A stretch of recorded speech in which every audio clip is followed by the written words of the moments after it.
ఈ సందర్భంలో దేవుని పరిశుద్ధ గ్రంథములో నుండి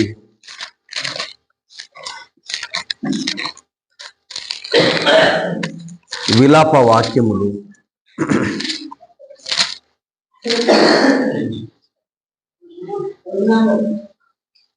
పేజీ నెంబరు 683, 3వ అధ్యాయము 27వ వచనం.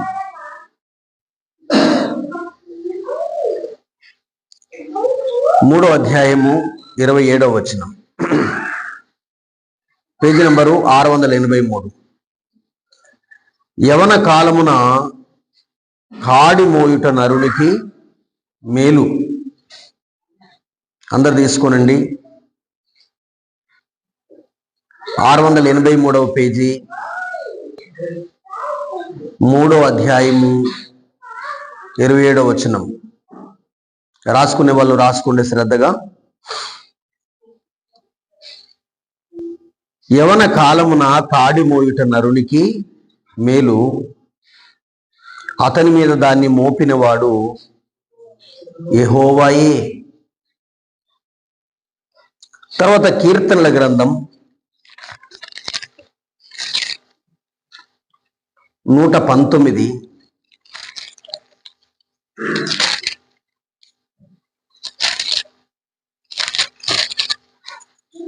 కీర్తనల గ్రంథం 119,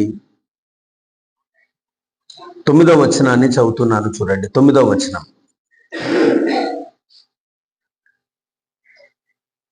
యవనస్తులు దేని చేత, మళ్ళీ అదే మాట చెబుతున్నాను, యవనస్తులు దేని చేత తమ నడత శుద్ధిపరచుకొందురు,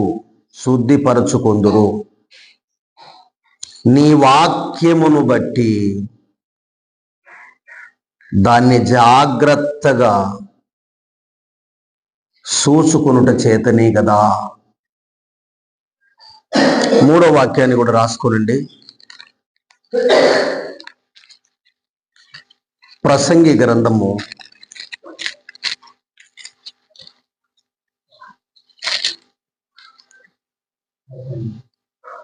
12వ అధ్యాయము, లేక 11వ అధ్యాయం చదువుదాం. 12వ అధ్యాయమైనా పర్వాలేదు. 11వ అధ్యాయం 9వ వచనం.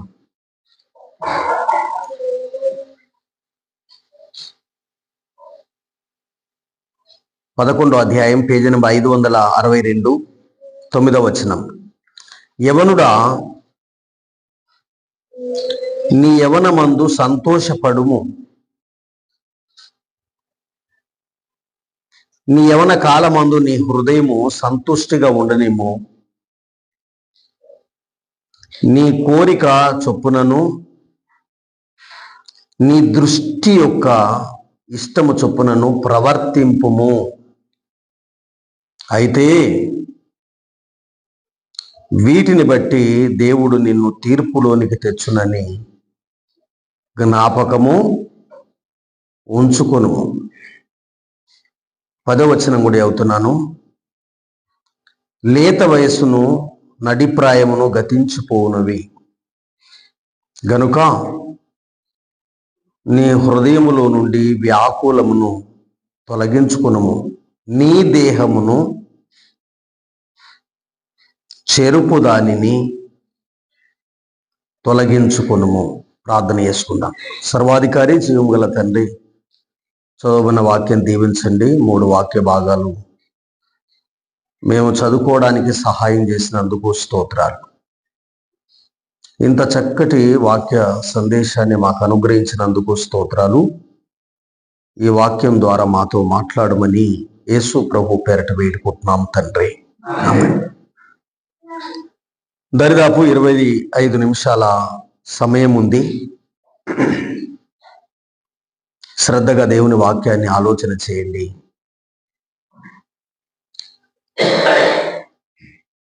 సామాన్యంగా 4 వయసు కాలాలు ఉన్నాయండి. ఒకటి బాల్యము. ఏంటి చెప్పండి? బాల్యం. రెండవది యవ్వనం. ఏంటి చెప్పండి? యవ్వనం. ఏంటిది? యవ్వనం. మూడవది నడి ప్రాయం. ఏం ప్రాయం? నడి ప్రాయం. నాలుగవది ముసలితనం. ఏంటి చెప్పండి? ముసలితనం. బాల్యములో అన్ని విషయాలు మనకు తెలియవు. వృద్ధాప్యం అన్ని విషయాలు జ్ఞాపకం ఉండవు.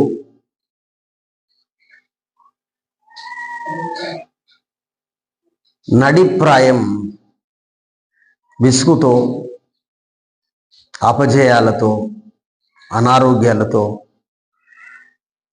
ఆవేదనలతో, చింతతో, రోగాలతో కృంగిపోతున్నటువంటి పరిస్థితి. అందంగా, అలంకారంగా, గంభీరంగా, చక్కగా కనిపించేది ఏ ప్రాయం చెప్పండి? యవ్వన ప్రాయం.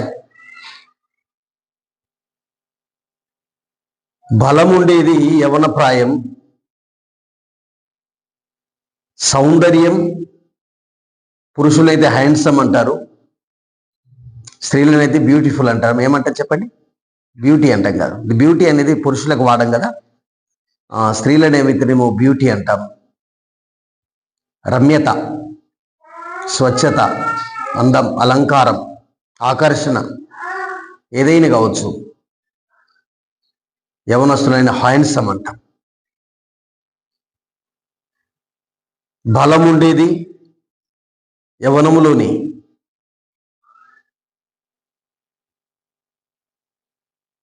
భాగ్యం సంపాదించాలన్నా ఎప్పుడు చెప్పండి? యవ్వనంలోని.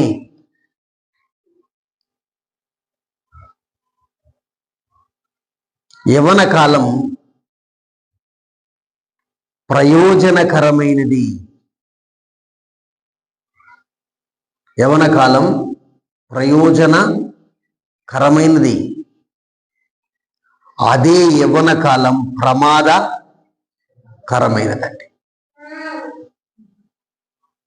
ప్రయోజనకరమైనది, ప్రమాదకరమైనది. యవ్వన కాలములోని నిర్ణయాలు మేలుకైనా జరుగుతాయి, యవ్వన కాలములోని నిర్ణయాలు కీడుకైనా జరుగుతాయండి. యవ్వన కాలం దేవునికి అవసరం, అదే యవ్వన కాలం సాతానుకు అవసరమండి. ఇద్దరికి అవసరమే. యవ్వన కాలం దేవునికి అవసరం, యవ్వన కాలం సాతానుకు అవసరం.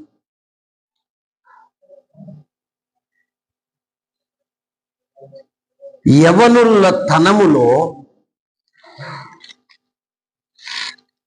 మనుషులు ఏమైతారు? ఒక్క మాట చెప్పి నేను ముందుకు వస్తాను. యెషయా గ్రంథం చూడండి. యవ్వన కాలములో మనుషులు ఏమైతారు? యవ్వన కాలములో మానవులు ఏమవుతారు అనడానికి ఒక చిన్న వాక్యము నేను మీ దృష్టికి. యవ్వన కాలంలో మనుషులు తప్పక ఏమైతారట చెప్పండి? తొట్టిల్లుతారు. ఏమైతారు చెప్పండి? తొట్టిల్లుతారండి. తొట్టిల్లుతారు. యవ్వన కాలంలో ఖచ్చితంగా మనుషులు ఏమైతారు చెప్పండి? తొట్టిల్లుతారు. ఇది ఏ కాలం అంటే, ఏ కాలం చెప్పండి? తొట్టిల్లిపోయే కాలం. యవ్వన కాలం అనేది ప్రభునందు ప్రియులారా తొట్టిల్లుతారు, తప్పక తొట్టిల్లుతారండి.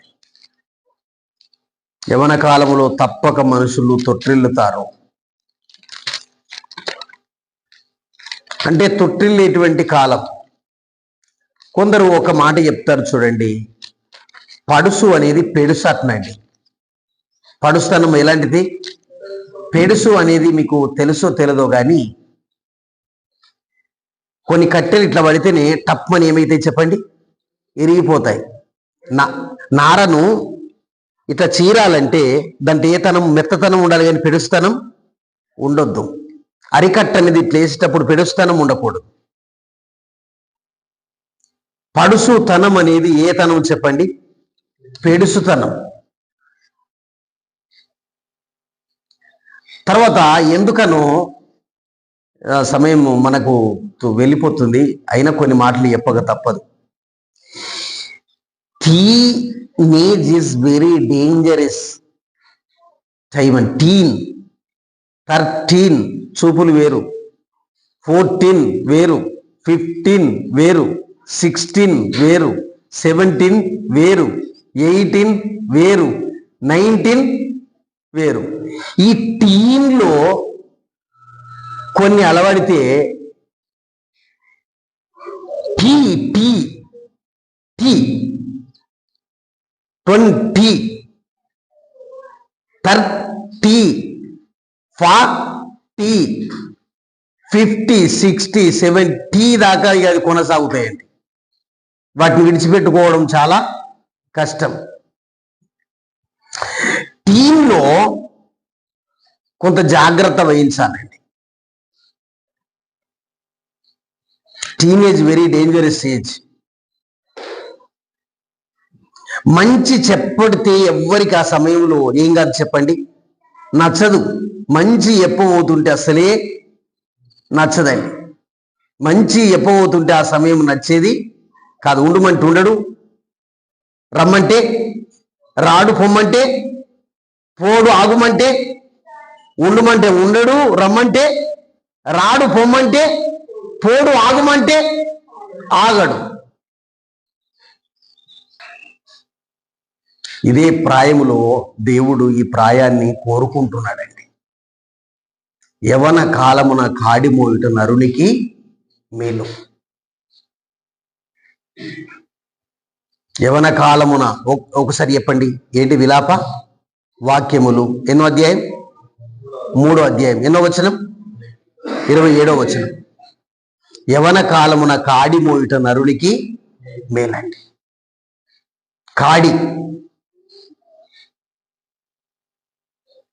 కాడంటే ఒక పొడవు కొయ్యకు ఒక అడ్డపు కొయ్య కట్టుటండి. పూర్వం ఇప్పుడు ఫ్లవ్ మిషన్స్ దున్నుతున్నాయి, కానీ అంతకుముందు మన ఇరకల దేంతో దున్నేవారండి? నాగలి. దేంతో దున్నేవారు? నాగలితో.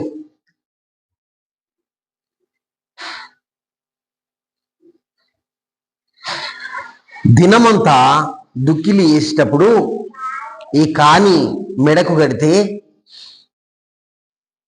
ఈ నాగల్ని కానీ బండ్లను కానీ కచ్చరాన్ని కానీ అవి ఏం చేసేవారు చెప్పండి? లాగేవి, ముందుకు లాగేవి.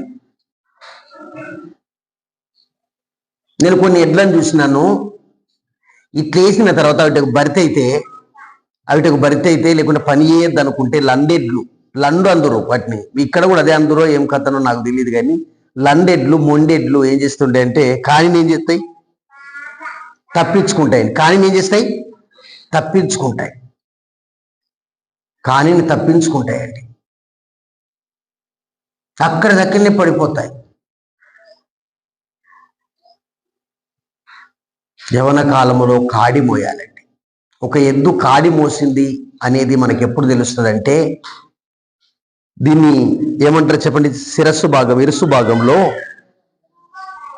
కదా, ఈ భాగములో అంత కాయగాస్తుందండి. ఏం కాస్తుంది చెప్పండి? కాయగాస్తుందండి. అవతల ఉండేదాన్ని ఊపురం అంటారు. ఏమంటారు చెప్పండి? ఇక్కడ కూడా ఊపురమే అంటారా?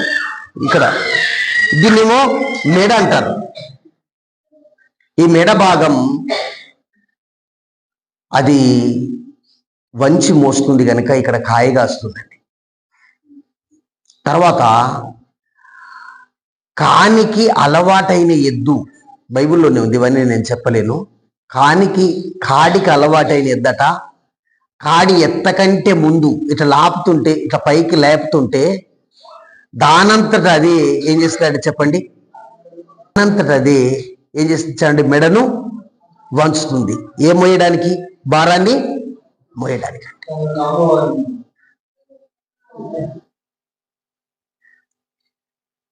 అయితే కాడి మోయడానికి అది అలవాటు. దాన్ని ఏమంటారు చెప్పండి?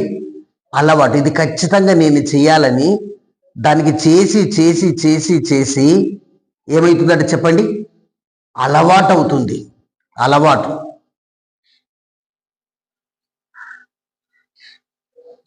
అయితే ఇదంతా పరిస్థితులు బాహ్య సంబంధమైనటువంటి పని, కానీ మరి ఆత్మ సంబంధమైనటువంటి పని ఏంటంటే మరి దేవుని పని అండి. దేవుని పని ఆత్మ సంబంధమైనటువంటిది. దేవుని పని ఆత్మ సంబంధమైనటువంటి దేవుని పని. దేవుడు కూడా యవ్వన ప్రాయాన్ని ఏర్పాటు చేసుకున్నాడు. యవ్వన ప్రాయాన్ని, యవ్వన తనాన్ని దేవుడు ఏర్పాటు చేసుకున్నాడు తన కాడి మోయడానికి. దేవుని పనంతా కలిపి దేవుడు ఏమంటున్నాడంటే కాడి అంటున్నాడండి. ఏమంటున్నాడు? కాడి. దేవుని కాడి మోయాలంటే దేవుడు యవనస్తులని కావాలని కోరుతున్నాడు. ఈ సందర్భంలో నేను ఎన్నో విషయాలు జ్ఞాపకం వస్తున్నా, కొన్ని దాటుతున్నాను. ఇందులో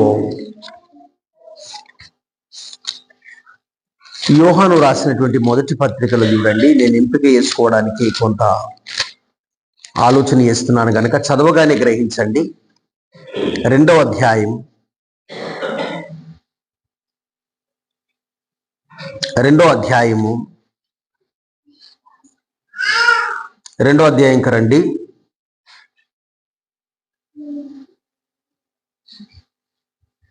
13వ వచనం చదువుతాను చూడండి. తండ్రులారా, మీరు ఆది నుండి ఉన్నవాన్ని ఎరుగుదురు గనుక మీకు వ్రాయిచున్నాను.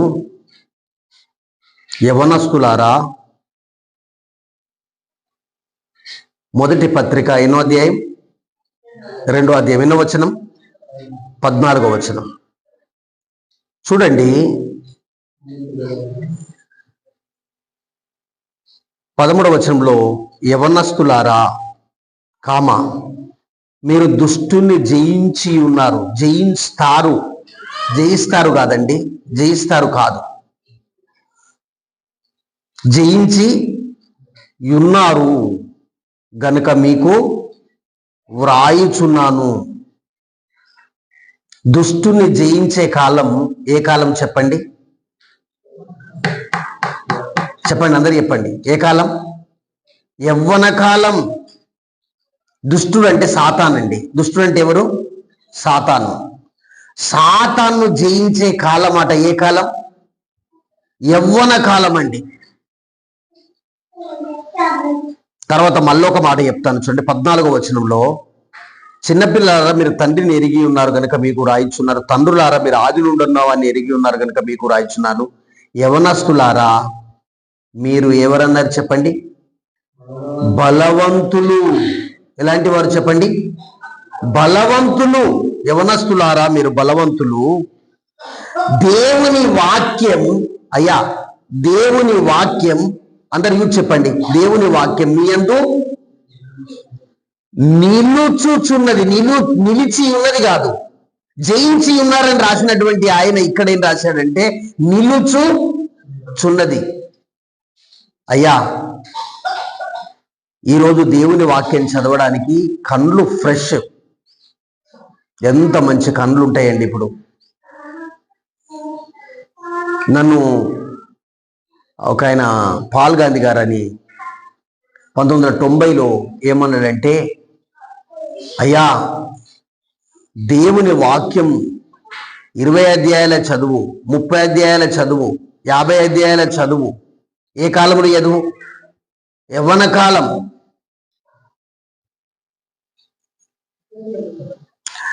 దేవుని వాక్యం నిలిచే కాలం ఏ కాలం చెప్పండి? యవ్వన కాలం. బలం ఉండే కాలం యవ్వన కాలం. దుష్టుని జయించే కాలం కూడా ఏంటి చెప్పండి? యవ్వన కాలం. 14 చివరిగా అవుతాను చూడండి. యవనస్తులారా, మీరు బలవంతులు, దేవుని వాక్యం మీ యందు నిలుచున్నది, మీరు దుష్టుని జయించి ఉన్నారు గనుక మీకు వ్రాయిచున్నాను. అయ్యా, మీకేమన్నా అర్థమైందా? యవనంలో ఉండేది బలం, యవనంలో సంపాదించుకునేది వాక్యం. యవన ప్రాయం అనేది దేవుని వాక్యము కొరకు దేవుడు ఏర్పాటు చేసుకున్నాడు.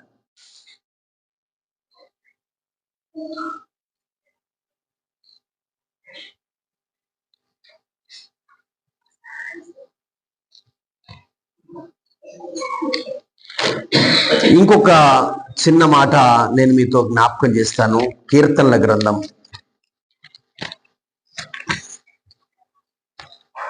119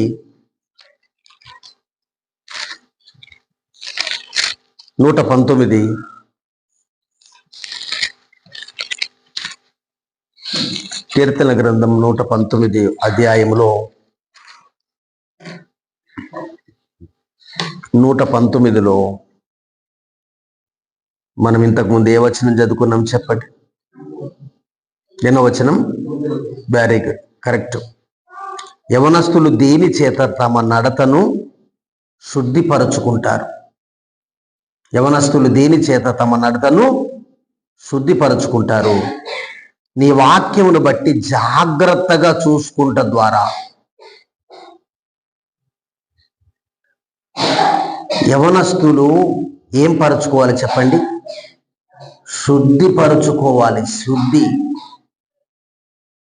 యవనస్తులు శుద్ధిపరచుకోవాలండి. దేన్ని బట్టి శుద్ధిపరచుకోవాలి? వాక్యమును బట్టి. శుద్ధిపరిచేటి చెప్తున్నాను చూడండి. బట్టలకు మైల అయితే సబ్బు పెడతాం కదా, అద్దం పైన మరకలైతే, అద్దం పైన పూర్వము అద్దం పైన మరకలైతే మేము బూడిది పోసేవాళ్ళం. ఇక్కడ ఏం పోసారో తెలియదు. బూడిది పోసి ఏం చేసేవాళ్ళం? పేపర్ పైన రుద్దేవాళ్ళం. అప్పుడు ఏమవుతుంది? శుద్ధి అవుతుంది. పెన్సిల్ మరకలను దేంతో శుద్ధి చేయాలి చెప్పండి? ఎరైజర్ అంటాం. ఏమంటాం చెప్పండి? కనుక చూడండి, శుద్ధి చేసేటి. ప్రభునందు ప్రియులారా, యవన ప్రాయములో జరిగినటువంటి బలహీనతలు, పాపాలు, దోషాలు, అతిక్రమాలు, అన్యాయాలు, దుర్మార్గం, దుష్టత్వం, వ్యభిచారం, జారత్వం, ఇవన్నీ శుద్ధిపరిచేది ఏంటి చెప్పండి? దేవుని వాక్యం. ఇంకొక మాట చెప్తున్నాను చూడండి. తిమోతికి వ్రాసినటువంటి పత్రిక యవన ప్రాయములో కొన్ని అతి భయంకరమైనటువంటి విషయాలు ఉంటాయి. వాటిని గురించి కొన్ని మాటలు నేను మీతో జ్ఞాపకం చేయాలని అనుకుంటున్నానండి.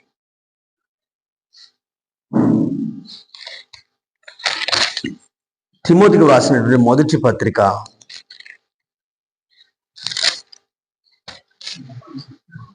6వ అధ్యాయం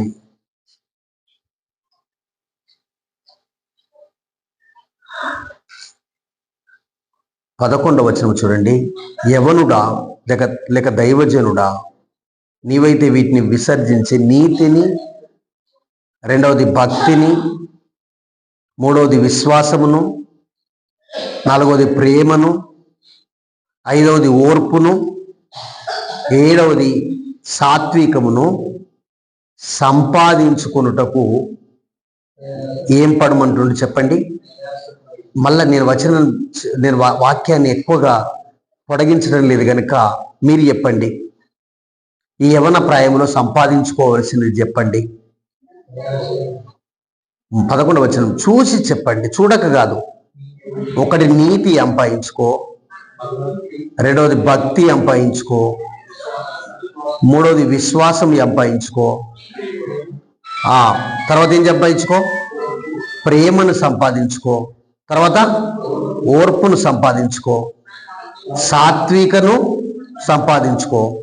దీని కొరకు అలుగు కాదు, బెదిరి కాదు,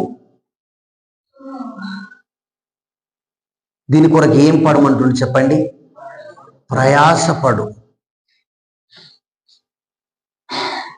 దీని కొరకు ఏం ఏం ఏం కామంటున్నాడు చెప్పండి?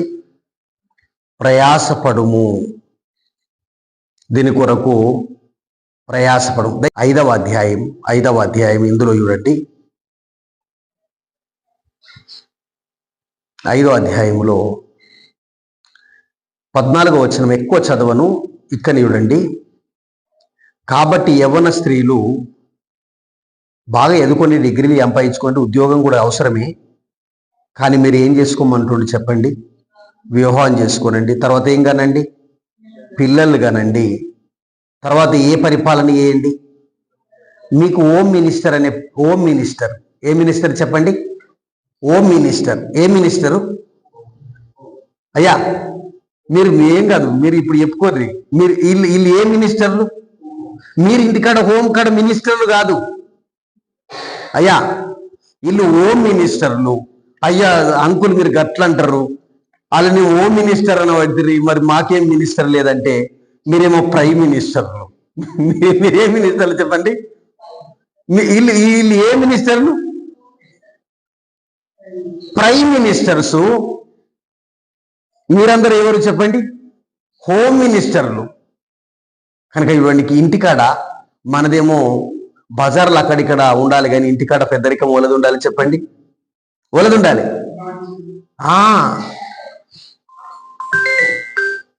ఇంటికాడ ఖచ్చితంగా సహోదరులది ఉండాలండి.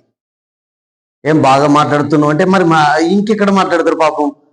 వాళ్ళు ఇంట్లో గదిలన్నా మాట్లాడతారు, బెడ్రూమ్లన్నా మాట్లాడతారు, బట్టలు పిండే సమయంలోన్నా మాట్లాడతారు. వాళ్ళని ఏం మాట్లాడనీయకపోతే ఎట్లా? వాళ్ళకు కూడా ఛాన్స్ ఇవ్వాలని పౌల్ తాత కూడా అంటున్నాడు. వాళ్ళకు కూడా ఏమి ఇవ్వాలట? ఛాన్స్ ఇవ్వాలంటున్నాడు. కనుక చూడండి, ఏమన్నా మీకు తెలియకపోతే పౌల్ తాత దగ్గరికి పోయి అడుగుంటారు, అన్నీ చెప్తారు. తాత మాకు కొంచెం తెలుతలేదు, నువ్వు ఎట్లా చేసినవు ఏం కాదు అంటే చెప్తారు. కనుక చూడండి సహోదరులు, దయచేసి ఒక మాట చెప్తున్నాను ఏంటంటే 14వ వచనంలో యవన స్త్రీలు వివాహం చేసుకోనండి, పిల్లలు కనండి, గృహ పరిపాలన నిందించుటకు విరోధికి అవకాశం ఇవ్వకుండా ఉండాలని కోరుతున్నాను. తర్వాత ఇంకొకటి ఏంటంటే యవన స్త్రీలు దయచేసి ఏమనుకోకండి, 13వ వచనంలో ఇంటింట తిరగద్దు, బద్ధకరాన్లు కావద్దు, ఆడరాని మాటలు ఆడద్దు, వదురుబోతుతనం సంపాదించుకోవద్దు, పరుల జోలికి పోవద్దు. ఇవన్నీ ఉంటాయండి. వాళ్ళకు ఉంటాయి చెప్పండి? అయ్యా మనకే ఉంటాయి కదా, మీరు చెప్పాలి. ఇంటికి ఈ సైడ్ చెప్పుకుంది, ఇవన్నీ మనకే కదా ఉండేది. ఇవి కొంచెము లేకుండా ఉండడం మంచిది అని నేను కాదు, అటు అవతలున్నోళ్ళు కూడా కాదు, తాతలు కూడా కాదు, వెనకున్న వాళ్ళు కూడా కాదు, దయచేసి దేవుని వాక్యం చెప్పుతుంది. తర్వాత తీతుకు రాసినటువంటి పత్రికలో యవన స్త్రీల గురించి ఏమని రాశాడు చూడండి. నేను ఎక్కువగా సహోదరులతో కొరకు చెప్పాలంటే నాకు కొంత కష్టంగా ఉంటుంది, అయినా చదవక తప్పదు. 2వ అధ్యాయం తీతు పత్రిక అంటే 1-2 కమ్మలు తీయండి, 1-2 కమ్మలు తీస్తే అయిపోయాయి. పేజీ నెంబరు 197 చదువుతున్నాను చూడండి. 5వ వచనం మధ్య భాగం, యవన స్త్రీలు తమ భర్తలకు లోబడి.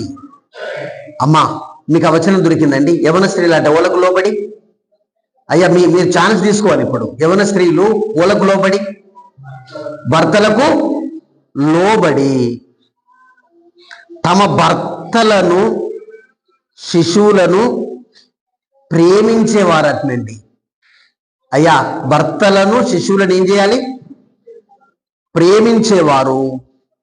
తర్వాత ఏమన్నారు చెప్పండి?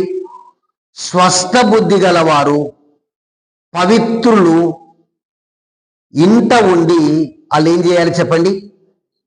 పని అయ్యేవారు, మంచివారై ఉండవలనని బుద్ధి చెప్పుచు మంచి ఉపదేశం చేయవారనై ఉండవలనని వారికి ఏం చేయమన్నాడు చెప్పండి?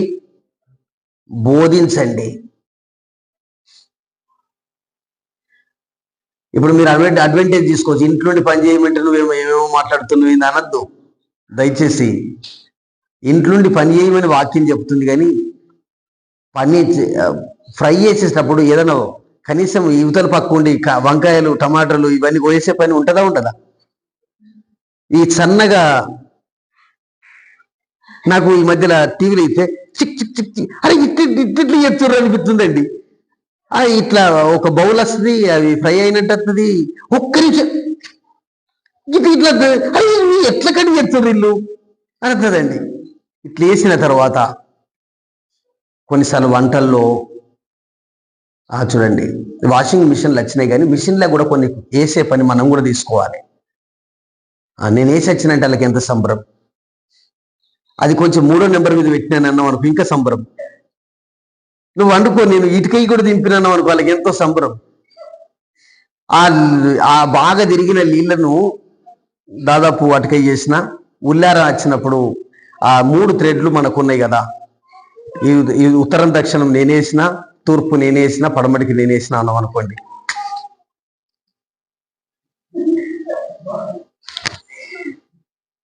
వాళ్ళకి ఏం సంబరమో ఏం కథనో, ఎంత సంబరపడతారండి. ఇంట ఉండి స్త్రీలు పని చేసుకోవాలనే మాట చేస్తున్నారు. యవన స్త్రీలు దయచేసి మీరు వాక్యాన్ని బాగా చదవాలి. ఇంకొకటి యవనస్తులు చేయాల్సిన పని నేను ముగిస్తాను. తిమోతికి వ్రాసినటువంటి పత్రిక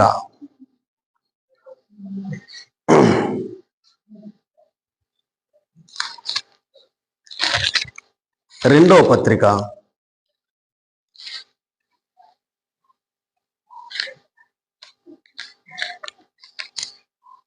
2వ అధ్యాయం 22వ వచనం చూడండి. బాగా చూడండి, వాక్యం బాగా చూస్తే మీరు చాలా నేర్చుకుంటారు. నీవు యవన ఇచ్చల నుండి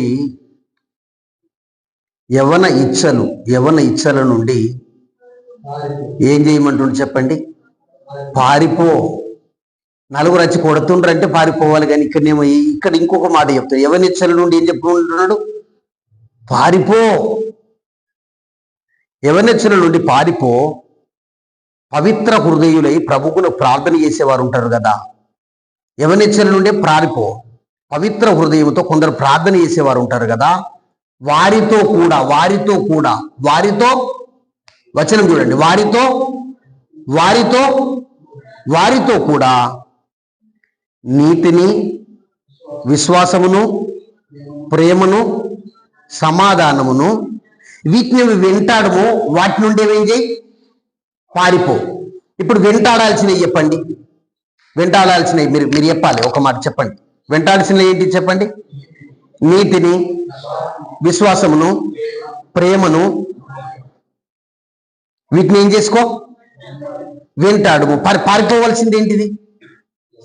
యవనేచ్ఛల నుండి పారిపోమనకాన్ని నువ్వు చేసేకాడు ఉన్నాం. ఆగుమనకాన్ని నుంచి ఏం చెప్తున్నాం? పారిపోతున్నాం. రివర్స్ ఉందండి మన పరిస్థితి. యవనేచ్ఛల నుండి పారిపో, యవనేచ్ఛల నుండి పారిపో అంటున్నాడండి. ప్రభునందు ప్రియులారా, నీ యవనమును బట్టి ఎవడు నిన్ను తృణీకరింపనీయకుము అని చెప్తున్నాడండి. నీ యవనమును బట్టి ఎవడు నిన్ను ఏం చేయాలి చెప్పండి? తృణీకరింపనీయకుము. ఇప్పుడు మొదటి పత్రికకు రండి. మొదటి పత్రిక 4వ అధ్యాయం 11వ వచనం. ఈ సంగతులను ఆజ్ఞాపించి బోధించు పాస్టర్ గారు అంటున్నాడండి. మొదటి పత్రిక 4వ అధ్యాయం 8వ వచనం. పాస్టర్ గారు నారాయణపురం సంఘములో CBANలో ఈ సంగతులను ఏం చేయమంటున్నాడు చెప్పండి? బోధించుము అంటున్నాడు. ఏమని బోధించమంటున్నాడు? నీ యవనమును బట్టి ఎవడు నిన్ను తృణీకరింప నీయకుము. యవనమును బట్టి ఎవడు నిన్ను ఏం చేయదు చెప్పండి? తృణీకరింపనీయకుము. కానీ ఏం చెప్తున్నాడు? కానీ అవసరమైన చెప్తున్నాడు. మాటలో జాగ్రత్త, ప్రవర్తనలో జాగ్రత్త, ప్రేమలో జాగ్రత్త, విశ్వాసములో జాగ్రత్త, పవిత్రతలో జాగ్రత్త, విశ్వాసులకు నీవు ఎట్లుండమంటుండు చెప్పండి? మాదిరిగా ఉండమంటున్నాడు. ఎందుకని? యవన ప్రాయంలో మాటలు ఎట్టెట్లు ఉంటాయండి? ఈ మాటలకు 10 అర్థాలు ఉంటాయండి. యవన కాలంలో ఈ మాటలకు 20 అర్థాలు. ఎవరా బ్యాటింగ్ బాగా చేసినవేనరా అంటారండి. ఇందు అది అవుట్ స్టాండింగ్ పర్ఫార్మెన్స్ రండి. ఇది ఎట్టెట్టు దారి తీస్తుంది ఏం కదనమాట. మస్తు రన్నింగ్ చేస్తున్నావు కదా అంటారండి.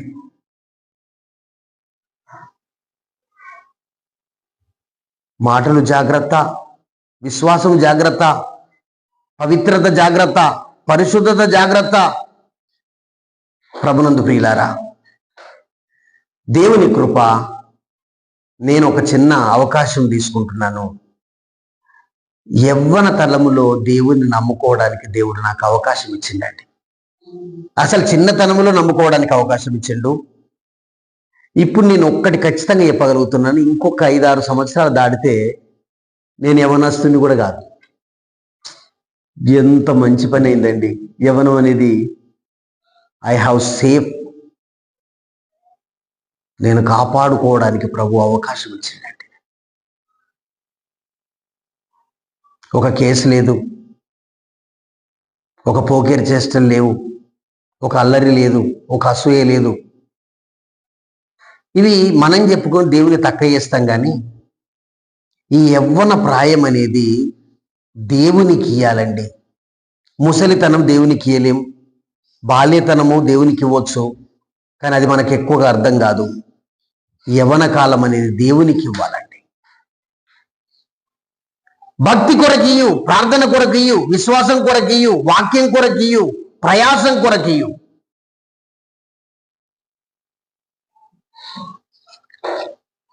అపోస్తుల కార్యముల గ్రంథములో ఒక మాట చూడండి. అపోస్తుల కార్యముల గ్రంథములో ఒక మాట చూడండి. ఇది మిమ్మలను ఆలోచింపజేస్తుంది ఖచ్చితంగా.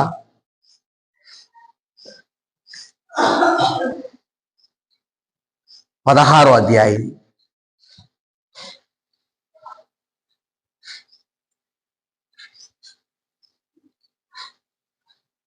మొదటి వచనం చూడండి. పౌలు దెర్బేకు లుస్త్రాకు వచ్చెను. పౌలు దెర్బేకును లుస్త్రాకును వచ్చెను.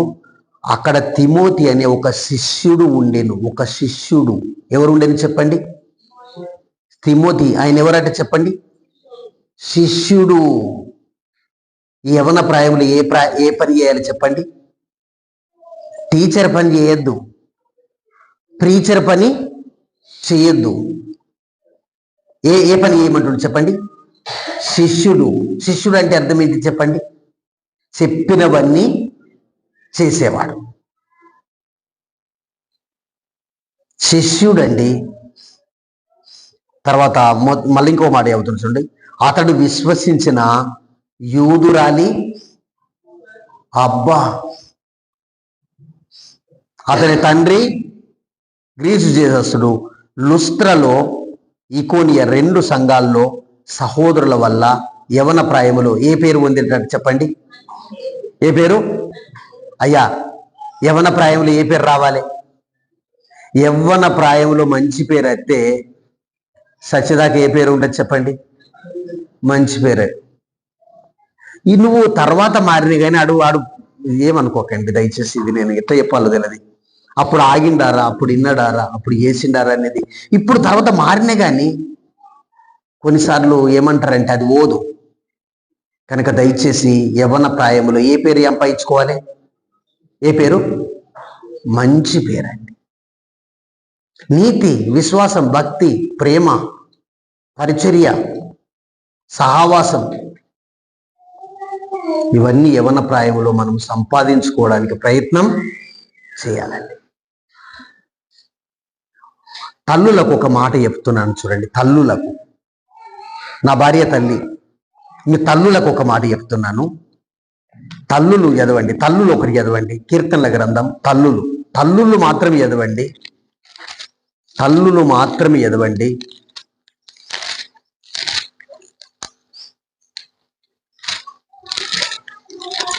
కీర్తన గ్రంథంలో తల్లులు చదివే మాట చూడండి. కీర్తన గ్రంథంలో నేను తల్లుల కొరకు ఒక మాట చెప్పాలనుకుంటున్నాను. 116వ కీర్తన 16వ వచనం. ఇది కూడా ఇట్లా అండర్లైన్ చేసుకోండి. తల్లులు, అమ్మ నేను ఇది ఎదివి ఇక ముగిస్తాను. యెహోవా నేను నిజముగా నీ సేవకుడను. అక్కడ ట్రిక్ చేసుకోండి. నీ సేవకుడను మళ్ళీ ట్రిక్ చేసుకోరండి. నీ సేవకురాలి. ఒక మాట మీరు అయిపోయింది మీ పని. మీరు చెప్పాలి నేనేమో సేవకుడిని ఎన్నిసార్లు చెప్పిండు చెప్పండి? 2 సార్లు. 3వ మాట కూడా చెప్పిండండి. ఏమని చెప్పాడు? నీ సేవకురాలి. తల్లి అట ఎవరు చెప్పండి? తల్లి అట ఎవరు? తల్లి సేవకురాలైతే వినండి. తల్లి సేవకురాలైతే మళ్ళీ వినండి. తల్లి సేవకురాలైతే పిల్లలు ఎట్లయినా ఏమవుతారు చెప్పండి? సేవకురాలు అవుతారు. ప్రభునందు ప్రియులారా, మనకు పిల్లలు పుట్టేది కూడా ఇచ్చేది కూడా దేవుడు యవ్వన ప్రాయంలో కనుక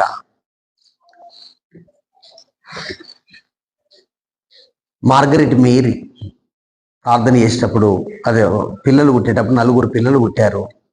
ఆమె గర్భం మీద చేయి పెట్టుకొని ప్రార్థన చేసేదట. నా కొడుకును గర్భములో, కొడుకనే ప్రార్థన చేసేదట, నా కొడుకును గర్భంలోనే చంపేయి, లేకుంటే ఈ ప్రపంచానికి తెలిసే సేవకున్నన్న చెయ్యి. Margaret Mary. ఎవరో జాన్ వెస్లీ, చార్లెస్ వెస్లీ, ఇప్పుడు వెస్లీ కాలేజెస్, వెస్లీ చర్చెస్ అన్ని వెస్లీ అలానే వెస్లీస్ మదర్ మార్గరెట్ మేరీ. గర్భం ఇట్లా పొట్ట మీద చేయి పెట్టుకొని, కొడుకు లోపల కొడుకే తండ్రి, నాకు తెలుసు వాడు, అయితే ఆడు గర్భంలోనే చనిపోవాలి, బయటకు వస్తే నీ సేవకుడైనా కావాలి. ఇది ఎవరు ప్రార్థన చేశారు? ఒక మాట చెప్పండి. ఎవరు చేశారు ప్రార్థన? తల్లి అండి. అప్పుడు దేవుని దగ్గరికి తీసుకురాకపోతే ఇప్పుడు దండం పెట్టి కాళ్ళు మొక్కి కాళ్ళ ముంగట మనం ముక్కు భూమికి రాసిన, బాగా ఏడ్చిన, బాధపడ్డ వాళ్ళు వస్తారండి? ఒక మాట చెప్పండి, వస్తారా? రారు. ఇప్పుడే పెంచండి, చిన్నతనములోనే పెంచండి. ప్రభునందు ప్రియులారా, ఎంతో కొంత మా తల్లిదండ్రులు నాకు కొంత ఉపకారం చేసేదండి. నాకు కొంత, మన సాక్ష్యం అంత మంచిదేం కాదు, కానీ ఒక మాటకి చెప్తున్నా, మా తల్లిదండ్రులు నాకు ఉపకారం చేశారు. మీరు కూడా అట్లా చేయండి, దేవుడు మీకు సహాయం చేస్తాడు. దేవుడు తన వాక్యాన్ని దీవించును కాక. సర్వాధికారి దైవ వాక్యం, చాలా విషయాలు మాట్లాడాలనుకున్నాను, కానీ మరి దైవ వాక్యం ముగిస్తున్నాను. మీరు కృప చూపండి, ఈ వాక్యం అర్థం చేయించండి, యథార్థమని ఒప్పుకునే కృప ఇవ్వండి. మరి యవనస్తులు తమ హృదయాన్ని మీకు అర్పించినట్లుగా చేయండి. యవనస్తుడు దేని చేత తన నడతను శుద్ధి చేసుకుంటాడు? నీ వాక్యమును బట్టి ప్రభువ. దుర్మార్గత, దుష్టత్వం, చోరత్వం, జారత్వం, త్రాగుబోత్తనం, యవనుడా నీ యవనమును బట్టి తినుము, త్రాగుము, సంతోషించుము, హృదయం సంతుష్టిగా ఉంచుకోను. అయితే వీటిని బట్టి దేవుడు నిన్ను తీర్పులోనికి తీసుకొని వచ్చునని సంగతి జ్ఞాపకం చేసు. యవన కాలంలో కాడిమోయిట నరునికి మేలు, యవనస్తులు తప్పక తొట్టిల్లుదురు. కానీ దేవుని వాక్యము చేత వారు భద్రపరచబడతారు. యవన కాలంలోని యవన పిల్లలు బద్ధకురాండ్రు కావద్దు. బాగా చదువుకోవాలి, ఉద్యోగాలు సంపాదించుకోవాలి, పెళ్లి చేసుకోవాలి, గృహ పరిపాలన చేయాలి. నిందించుటకు విరోధికి అవకాశం ఇవ్వద్దు. యవన కాలంలో పుట్టినటువంటి పిల్లల్ని పెంచేవారు, భర్తలను ప్రేమించేవారు, పిల్లలను ప్రేమించేవారు, ఇంట ఉండి పనిచేసేవారు, వదులుపోతులు కానివారు, యవన బిడ్డలు ఆడవాండ్రుగా ఉండాలని మీరు చెప్పారు. సహోదరులుగా మరి నీ యవనమును బట్టి ఎవడు నిన్ను తృణీకరింపనీయకు. మాటలో, విశ్వాసంలో, పవిత్రతలో, ప్రేమలో మరి విశ్వాసులకు మాదిరిగా ఉండు. నీతిని, భక్తిని, విశ్వాసమును, ప్రేమను సాత్వికమును, ఓర్పును సంపాదించుకున్నటకు ప్రయాస పడుమని చెప్పారు. వీటిని ఆలోచించే కృపనిమ్మని. ఇంతకంటే మేమేం చేయలేం ప్రభు. చెప్పగలిగింది ఇంతే. మాకు అంతకంటే ఎక్కువ జ్ఞానం వ్యక్తిగతంగా నాకు లేదు. క్షమించండి. ఎందరో తీర్మానం చేసుకొని దేవుని కొరకు నా జీవితాన్ని అప్పగించుకోవాలనుకుంటున్నారో వారిని ఆశీర్వదించండి. యేసు ప్రభు పేరట వేడుకుంటున్నాం తండ్రి. ఆమేన్. అందరికీ వందనాలండి.